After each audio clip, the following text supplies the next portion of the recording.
And let me just say this. James Harden is one of the most disrespected players in NBA history, okay? And I think a lot of people now are starting to appreciate James Harden now that he's in Brooklyn. It's pretty crazy. I really don't think a lot of people were watching Houston Rockets games very closely when James Harden was on the team, even though that team was in the championship picture over the past couple of seasons, But here's the things you hear about James Harden often, that he's lazy, often out of shape, he's selfish, can't play winning basketball, he's a horrible defender, he's an overrated player, he's a choker when it matters most in the playoffs. These are things that are being said / have been said about James Harden in the past. And a lot of it is fool's gold to me. James Harden is a victim of a lot of false narratives. And today I'm going to bring some objective facts and opinions and debunk a lot of these arguments, okay?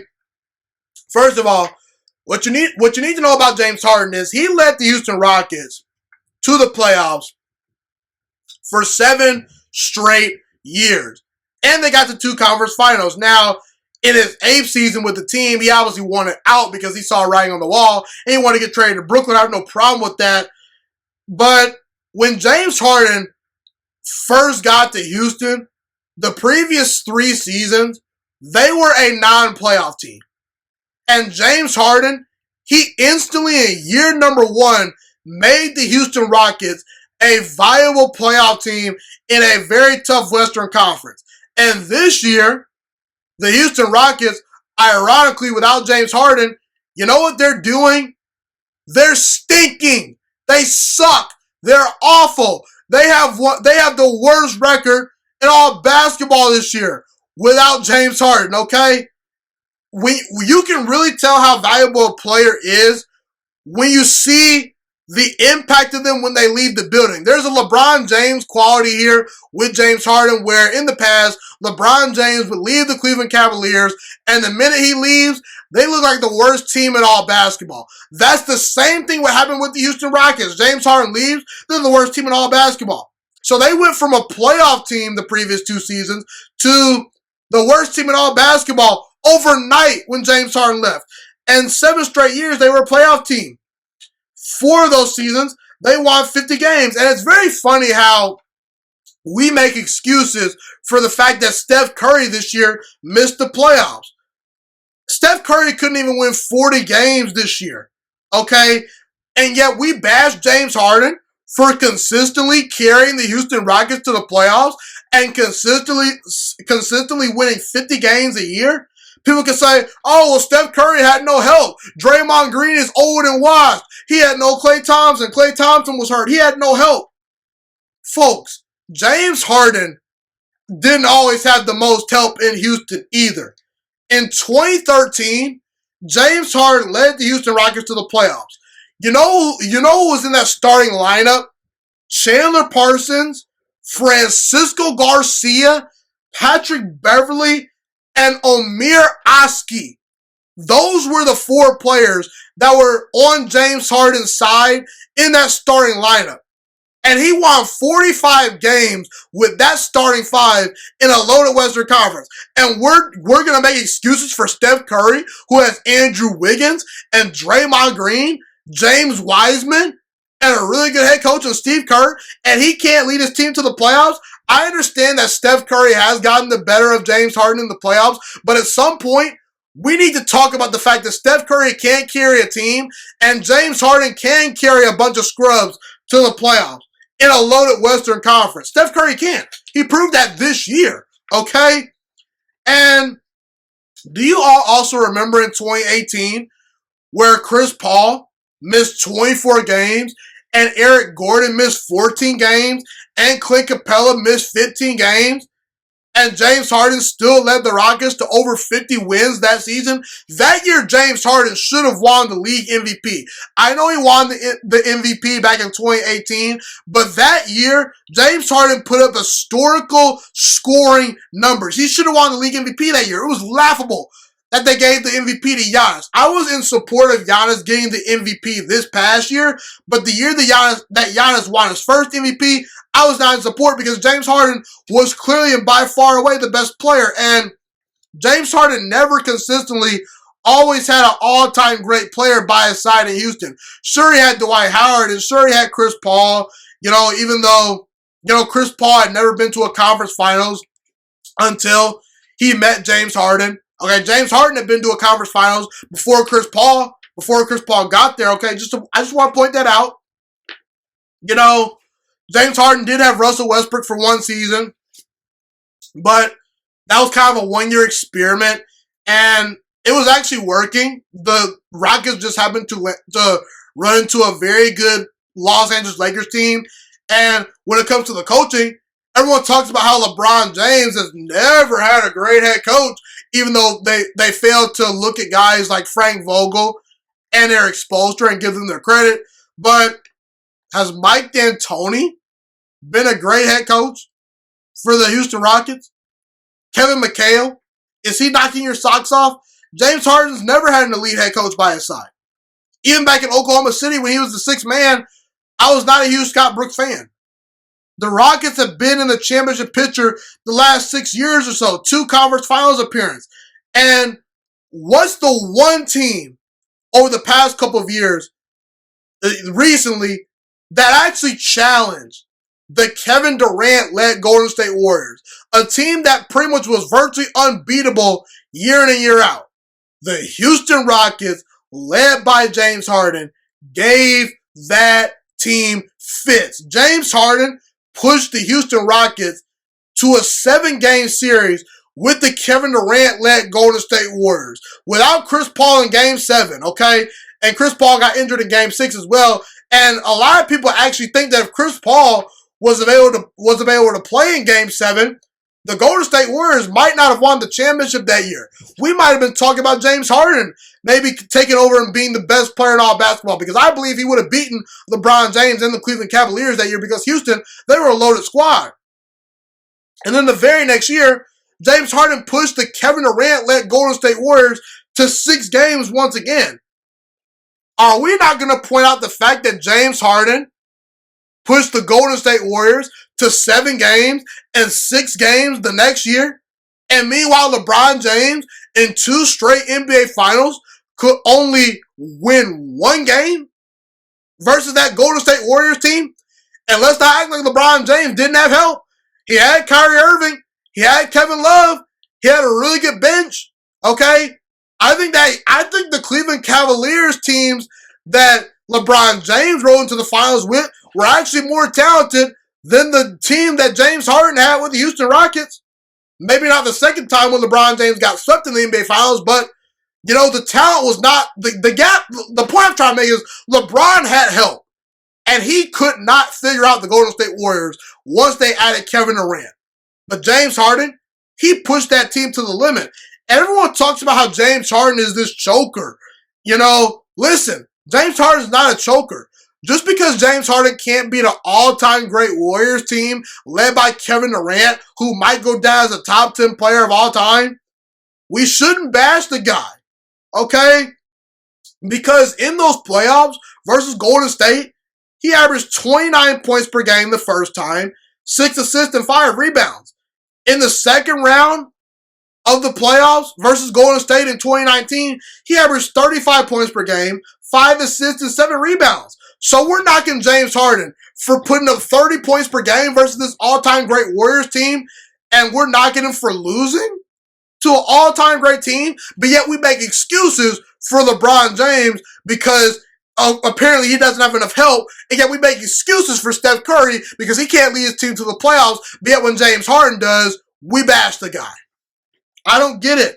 And it's interesting also how we praised Kawhi Leonard for his efforts versus the Golden State Warriors in the NBA Finals. But the truth of the matter is that the only reason why Kawhi Leonard got credit was because he won that series. Now, I understand. Winning changes everything. If James Harden would have won his series, then he probably would have got a whole lot of praise. But I just want to put some things in context right here. I do have a graph from an Instagram page. It is called Ball Don't Stop. I believe that's what it's called. I'll put the link in the description of this episode right here. But I found the graphic on Instagram from the Ball Don't Stop Instagram page, and it shows how James Harden and Kawhi Leonard's numbers versus Golden State were eerily similar in 2019. James Harden actually averaged more points per game, had more assists, and shot better from the field than Kawhi Leonard did versus Golden State. But because James Harden didn't have the support that Kawhi Leonard had, his team couldn't get over the hump, and they couldn't win that series. And keep in mind, Kawhi Leonard didn't have to go through Kevin Durant because Kevin Durant was hurt in the NBA Finals. So we praise Kawhi Leonard for his heroic performance in the finals versus the injured Warriors team, but yet we give James Harden no credit for pushing the Warriors to the limit when he had to actually face a healthy Kevin Durant-led Warriors team for the most part. James Harden is not a playoff choker. I understand there are moments in the playoffs in the past where James Harden in 2017, he had 10 points and shot 2 for 11 from the field in a closeout game versus the Spurs, and Kawhi Leonard did not play, and that game was at home. I understand that game exists. I understand that Kevin Durant did get injured in 2019, and he had a chance to close out that series. James Harden did, and he could not do it. But I don't think those shortcomings are enough to call James Harden a choker, okay? Because he's challenged the Golden State Warriors more so than any team this decade when Kevin Durant was healthy, okay? And James Harden is undisputedly a top 5 player in the NBA right now. And that should not be up for debate. You know, we put players like Giannis over James Harden at times. Are you kidding me? Giannis over James Harden? James Harden is far and away the better player. What has Giannis done in the playoffs that's been so special? We talk about James Harden choking. Well, Giannis Antetokounmpo in 5 years only has 3 playoff series wins. He's come up just as small, if not much more smaller than James Harden in the playoffs. And by the way, in 2018, like I said, James Harden was robbed of MVP. It should not have gone to Giannis. It should have gone to James Harden, who had a better season on a worse team. We talk about Anthony Davis. Anthony Davis, he can't carry a team like James Harden. When has Anthony Davis ever consistently been in the MVP conversation? James Harden has won an MVP and has been top 2 or 3 in the MVP conversation really for the past 5 years. AD also can't stay healthy. James Harden has been one of the most durable players in the NBA since he's entered the league. It was only this past season where he suffered a major injury. Luka Doncic is great, but he hasn't even won a playoff series yet. So let's pump the brakes, people. You know, I will say, Kawhi Leonard and James Harden, there's an argument to be made that Kawhi Leonard is better than James Harden. However, I will say, I think Kawhi Leonard throughout his career has benefited from being on much better teams than James Harden and has often been asked to do much less than James Harden. James Harden has been asked to be the heart and soul of the Houston Rockets. You know, the leader, the alpha of the team. Kawhi Leonard was not asked to do that in San Antonio, was not asked to do that in Toronto, okay? And we saw this past year with the Clippers when it's been his team has unfolded and unraveled and disappointed in the playoffs, okay?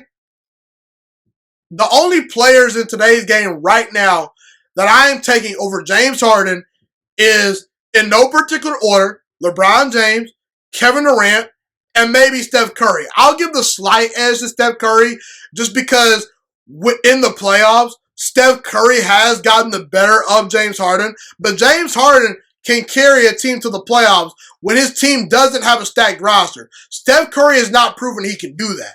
I'm just saying, people, so I don't think the gap between Harden and Curry is very wide. When we talk about James Harden, we're talking about a guy that has a chance to go down as an all-time great player. He's already a 9-time All-Star. He's already been first-team All-NBA 6 times. Back in OKC, when he was coming off the bench, he was the 6th man of the year. He's a 3-time scoring champion. There's an argument to be made that he's one of the 5 to 10 greatest scorers to ever live. In fact, I definitely put him in my top 10 as far as greatest scorers of all time. He's won a league MVP, and people talk about how, oh, James Harden's out of shape, he's fat. Yet they also failed to mention that James Harden, over the past couple of years, has been among the league leaders in minutes in the NBA and never misses games. Is one of the most durable players in the league. They talk about how he's a lousy defender.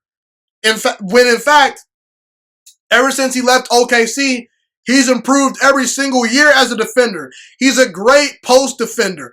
And he also, a couple of years ago, led the league in steals and deflections. He's not a bad defender anymore. He's not a great defender, but he's a solid, adequate defender at this point in his career. If you think James Harden's a bad defender, you haven't been watching the games close enough, at least over the past couple of years. They talk about how James Harden is selfish, but they also fail to realize that James Harden led the NBA in assists back in 2016. People talk about, how he can't pass the ball, how he's selfish and things like that. He's averaging he's averaging over 10 assists with the Brooklyn Nets. He's playing winning basketball. They talk about how he's a choker, but no one was going to beat the Golden State Warriors led by Kevin Durant. That's how great Kevin Durant is. So, I think James Harden is arguably one of the most disrespected players in NBA history. And I hope I so badly want James Harden to contribute to the Brooklyn Nets winning a championship this year. Because it would do a lot of things for his resume. And I think that he deserves to win a championship because he's put in a lot of hard work. He's come a long way as a player. And I do believe James Harden has been disrespected as a player so far throughout his career. He's one of the most disrespected players in NBA history. Thank you so much for watching this video today. Please also note that the Juiciest Sports Podcast is not just a YouTube channel. It is available on all podcasting platforms, including Spotify, Google Podcasts, iTunes, and Apple Podcasts. Also, if you enjoyed this video, be sure to like, comment, subscribe, and share this content with all your friends. This podcast is my favorite thing in the entire world right now. It is my passion. And I want more people to listen to this podcast. I really want this podcast to grow. Also, a fun fact about me is that I want to go into the sports broadcasting and media world once I graduate from the University of Toledo, a college in Northern Ohio. I am looking to become one of the next great sports broadcasters and analysts out in the world. And I potentially would like to start my own network if this podcast really truly grows. Or if I fall short of that goal, I would love to work for a big-time network like ESPN or Fox Sports 1. I am open to all networks. So if you believe in my dreams and you see or hear my passion through the screen, be sure to tell all your friends about the Juiciest Sports Podcast. Stay motivated, you guys. Have a God bless day, and I'm out.